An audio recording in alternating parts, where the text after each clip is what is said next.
मैं सुनील जोगी का आह्वान करता हूं कि वे आएं और इस वातावरण को अपनी अनुरूपता दें। जोरदार तालियां बजा करके यहाँ से वहाँ तक छोटा अभिवादन करें, अभिनंदन करें सुनील जोगी। इतनी तालियां तो मैं अकेला भी बजा सकता था।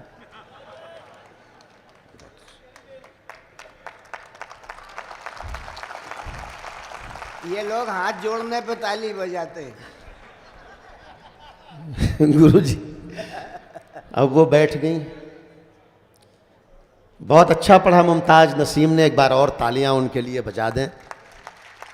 इतना बढ़िया सुनाया कि मेयर साहब भी जोश में आए और फौरन गुलदस्ता वो तो टाइम पे दे दिया उस समय, वरना इस गजल के बाद देते ना कि वो शहर इंतजार में मर गई, तो इस गजल के बाद इस गुलदस्ते का अर्थ बदल जाता।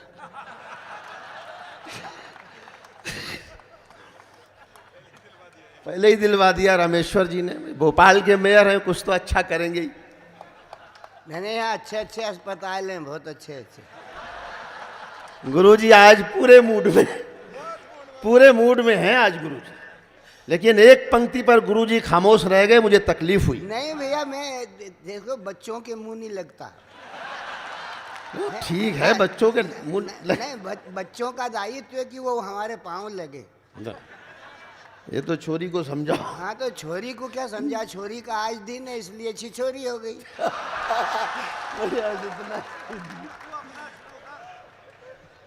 चलो, दद्दू तो मस्त है, आज मूड में है। मैं क्या बताऊं, मैं बहुत बधाई देता हूं। 9 वर्ष की आपको कर्मश्री सम्मान से श्रद्धेय संतोषानंद जी का सम्मान हुआ, मदन मोहन समर जी का सम्मान हुआ, मैं उनको भी शुभकामनाएं देता हूं। और ये पूरा का पूरा मंच भरा हुआ है, हालांकि ताली एक भी कविता पे नहीं बजा रहे। इधर वाले भी थोड़ा सा जागरूक रहें तो मुझे अच्छा लगेगा। रामेश्वर शर्मा जी ने इतना बड़ा उत्सव 9 वर्ष पर भोपाल को दिया है, जैसा इस दिन भारत में कोई इससे बड़ा उत्सव नहीं होता। एक बार पूरा पंडाल तालियों से उनका अभिनंदन करें, रामेश्वर जी का। उन्होंने कविता के प्रति और इस दिन के प्रति जो संकल्प दिखाया है और उसे निभाया है, उसके लिए मैं उन्हें बधाई देता हूं। मैं बहुत वर्षों बाद मुझे लगता है भोपाल आया हूं। थोड़ी देर आप तक हूं, जितना आप मन से सुनेंगे, लेकिन मैं प्रयास करूंगा कि आप तक कविताएं भी पहुंचे और आनंद भी पहुंचे, ठहाके भी पहुंचे। बस जितनी देर आप जितनी मोहब्बत देंगे मैं उतनी कोशिश करूंगा। मैंने मुमताज जी से पूछा, इतना अच्छा लिखती हो, इतनी सुंदर दिखती हो, कैसे? बोली, मुझे ईश्वर ने अपने हाथों से बनाया है। और मैंने कहा, मुझे क्या गूगल से डाउनलोड किया? मुझे भी बनाई। ये जो नई उम्र की लड़कियां हैं, आनंद लो, ताली बजाओ। ऐसा भी कह सकते हो, और अच्छा लगे हाथ उठा के बजाओ। जोगी कम अच्छा, तुम ऐसा भी कह सकते हो कि इन हसीनों को खुदा ने खुद बनाया हाथ से। इन हसीनों को खुदा ने खुद बनाया हाथ से, और यही है कमबख्त जो ठेके पे गढ़वाए गए। लेकिन उसमें दद्दू मैं अकेला नहीं हूं, पुराने ठेके में आप भी शामिल हो। और आप तो खुद ही ठेके के काफी निकट में थे। मैं तो ठेके से दूर हूं। नहीं, ऐसा नहीं। लेकिन एक पंक्ति देखो, आप सुन लो। आप एक पंक्ति जो दद्दू इन्होंने, जो खुदा ने खुद बनाए सख्त हैं सीमेंट से, और जो बने ठेके पे वो चूने से पुतवाए गए। मतलब ये देख लो, आप तालियां देना। अब जब बोलने का टाइम था तब तो दद्दू की टें बोल गई, अब मेरे को छेड़ रहे हैं जब छेड़ने का टाइम था। जब अगली ने कहा है कि पहले क्यों नहीं कहा, जब कहा जब मेरा निकाह हो गया। आप तो नहीं बोल पाए, आपकी तरफ से मैं बोल दूं? बोलना ही चाहिए। है बाप, कितने लोग चाहते हैं हाथ उठा के बताएं कि मैं बोल दूं? है बाप की, मैं बोलता हूं, देखो आपकी तरफ से। बाप की इज्जत बेटे ही रखते हैं। बिल्कुल, इसीलिए रख रहा हूं, वरना डूबी पड़ी है, इसीलिए मैं रख रहा हूं। आप सुन लो, जब मुमताज जी का जवाब मैं देता हूं सत्तन जी की तरफ से, जब इन्होंने कहा कि तूने आज तक मुझसे कुछ क्यों ना कहा, अब कहा जबकि मेरा निकाह हो गया। सत्तन जी की तरफ से मैं कहना चाहता हूं कि मिलना ही चाहती हो तो रिश्तों को खाक दे दे, तुम भी तलाक दे दो, हम भी तलाक दे। ऐसे बोलना चाहिए। एक बार हाथ उठा के तालियां बजाओ, मैं शुरू होना चाहता हूं। ये सारे गाने कर सकता हूं मैं, लेकिन मैं आनंद देखो, ये नई उम्र की लड़कियां कॉलेज में किताबों में, कॉलेज के जमाने में किताबों में फोटो रखती हैं सलमान खान का, विराट कोहली का। बाद में इनकी शादी किसी जेठालाल से हो जाती, तो ये सारे जेठालाल ही बैठे। बेटा तू मत बोल, वरना तुझे मैं आधी लाइन में भी निपटा सकता हूं। तेरी उम्र अभी बोलने की नहीं है, तू भी जेठालाल ही है। वो बहन की विदाई हो रही तो छोटा वाला भाई दौड़ के बाप के पास गया, यही था।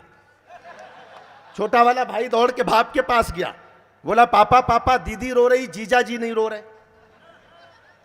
तो बाप ने समझाया कि बेटा दीदी तो केवल गेट तक रोएगी।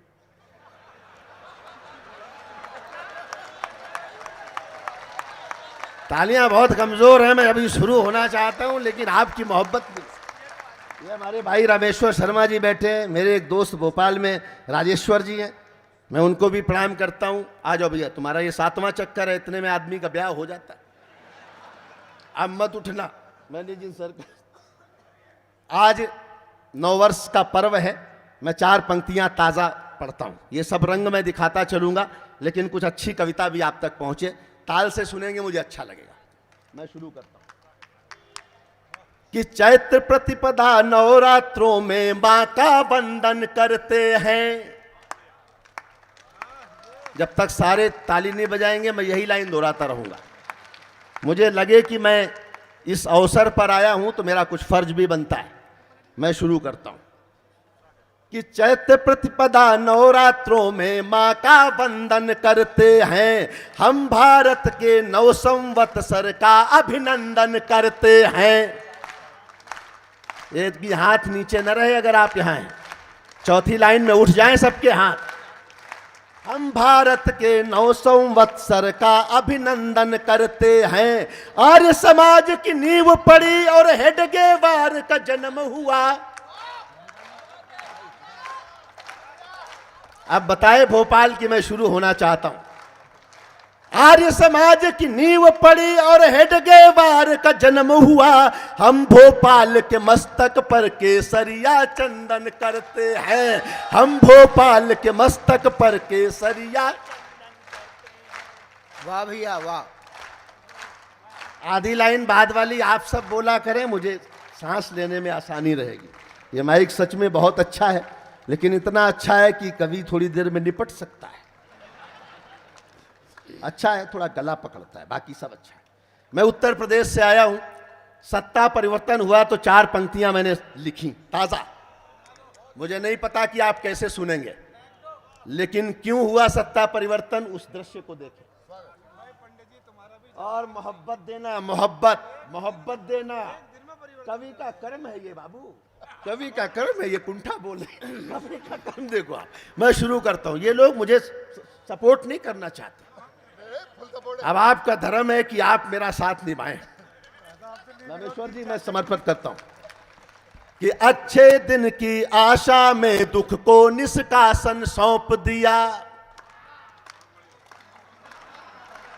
हाँ, ये चीख कहां से निकली? ये समाजवादी के पास वाले। मुझे ये समझ नहीं रहा, मुझे लग रहा है इधर सत्ता पक्ष वाले बैठे हैं और ये रेलिंग के उधर विपक्ष वाले बैठे हैं। नहीं, इसमें 1-2 साइकिल वाले। अच्छे दिन की आशा में, कारण बताता हूं, चौथी पंक्ति समझ जाए तो बताना कि अच्छे दिन की आशा में दुख को निष्कासन सौंप दिया, सूखी सूखी बगिया को, सूखी सूखी सी बगिया को फिर से जीवन सौंप दिया। सुनना गुरुजी, उत्तर प्रदेश की राजनीति समझ आ जाए तो फिर हाथ उठे कि सूखी सूखी सी बगिया को फिर से जीवन सौंप दिया। अब तक जो भी आया उसने लूटा हमको, इस कारण हमने एक सन्यासी को यूपी का सिंहासन सौंप दिया, हमने सन्यासी को यूपी। कमजोर हैं तालियां आपकी, मैं मोहब्बत चाहता हूं पूरी। हमने एक सन्यासी को यूपी। अच्छा लग रहा है? ये बिल्कुल ताज़ा जो मैंने लिखा वो मैंने आपको सुनाया। कविता बड़ी चीज़ है साहब, बड़ी चीज़ है। ये सब जानते हैं, कविता के बड़े नाम बैठे हैं। कविता की पैरवी 10 पंक्तियों में करता हूँ। 9 वर्ष का अवसर है। रामेश्वर जी, चंदन भाई, ये सब बहुत प्यारे प्यारे लोग बैठे हैं। अर्जुन सिसोदिया, शंभू शिखर, हमारे मदन मोहन समर जी, जिनके निमंत्रण पर मैं यहाँ हूँ। गुरुदेव, आपको समर्पित करता हूँ। स्वागत। उसके बाद मैं हंसी की तरफ चलता हूँ कि वो कविता थी जिसने गोरी को शब्दबान से मारा था। लोग मुझसे कहते हैं कि व्हाट्सएप पे, ट्विटर पे आने वाली पीढ़ी, फेसबुक पे कविता कौन सुनता है। मैं उन्हें भोपाल का ये उत्सव दिखाना चाहता हूं कि कविता कौन सुनता है। वाह वाह। कि वो कविता थी जिसने गोरी को शब्दबान से मारा था। वो कविता थी जिसके स्वर में दिनकर जी ने हुंकारा था। वो कविता है जो मानस बनकर घर घर गाई जाती है। वो कविता है जिसको गाकर आरती सजाई जाती है। वाह वाह। कमजोर तालियां नहीं, अच्छी पंक्ति पर। कि वो कविता है जिसको गाकर आरती सजाई जाती है। वो वंदे मातरम कविता थी, सब गोरे आग बबूले थे। वो कविता है जिसको गाकर सेनानी फांसी झूले थे। वाह वाह वाह। मैं कविता की परिभाषा देता हूं, आप तक पहुंचे। कि वो वंदे मातरम कविता थी, सब गोरे आग बबूले थे।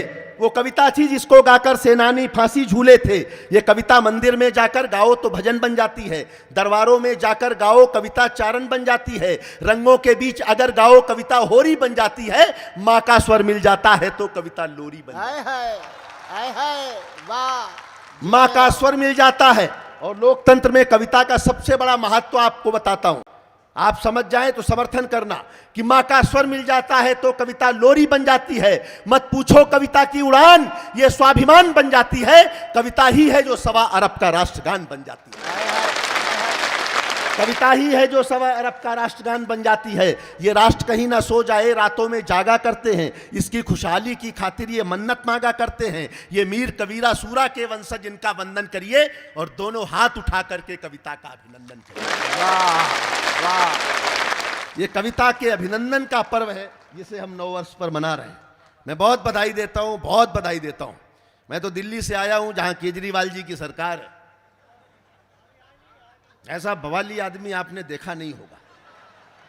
वो दिल्ली में 5 कमरों के मकान में रहते, 1 कमरे में केजरीवाल जी का परिवार रहता है और 4 कमरों में मोदी जी के खिलाफ सबूत रखे हुए। कुछ लोग समझे हैं, वो तालियां बजा रहे हैं, बाकी थोड़ी देर बाद बजाएंगे। मैं उनका भी स्वागत करता हूं। मैंने 4 पंक्तियां लिखी जब उनकी सरकार बनी थी, उसी मस्ती से सुने। मैं ठहाकों की ओर ले चलता हूं। कि धरने पे बैठ बैठ के धनवंतरी हुए, साथ रहे मेरे आप। कि धरने पे बैठ बैठ के धनवंतरी हुए। समझाना क्यों पड़ रहा है? धरने पे बैठ बैठ के धनवंतरी हुए। वो आम आदमी के हृदय तंत्री हुए। हम चीख चीख करके संतरी न बन सके। वो खांस खांस करके मुख्यमंत्री हुए।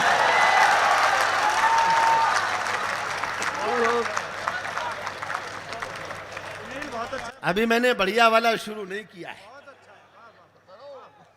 कह रहे हैं भ्रष्टाचार खत्म कर दो। क्यों खत्म कर दें? बड़ी मुश्किल से तो हमने पाल पोस के बड़ा किया और आसानी से खत्म हो भी नहीं सकता। अदालत में 2 वकील बहस कर रहे। जज साहब, कानून की किताब के पेज नंबर 15 के आधार पर मैं अपने मुवक्किल को बाइज्जत बरी करने की दरखास्त देता हूं। जज साहब ने कहा कानून की किताब पेश की जाए। जज किताब आई, जज साहब ने फौरन पेज नंबर 15 पलटा। 2-2 हजार के 10 नोट रखे, गुलाबी वाले। 2-2 हजार के समर्थन करना, एक भी हाथ खामोश न रहे, मुझे मन दे तब मैं शुरू होता हूं। 2-2 हजार के 10 नोट रखे थे। जज साहब को अच्छा लगा, मुस्कुराते हुए किताब दराज में रखी और कहा वकील साहब इसी तरह के 2 सबूत और पेश किए जाए। कर लो खत्म। कहां से खत्म करना? सच बता, आनंद आता है साहब। जब पहली बार मेरी शादी हुई, हाँ पहली बार ही हुई, सबकी किस्मत दिग्विजय सिंह जैसी तो नहीं। पहली बार शादी हुई और मैं पहली बार ससुराल गया तो मैंने बहुत सुंदर साली को देखा। बहुत सुंदर साली, बहुत सुंदर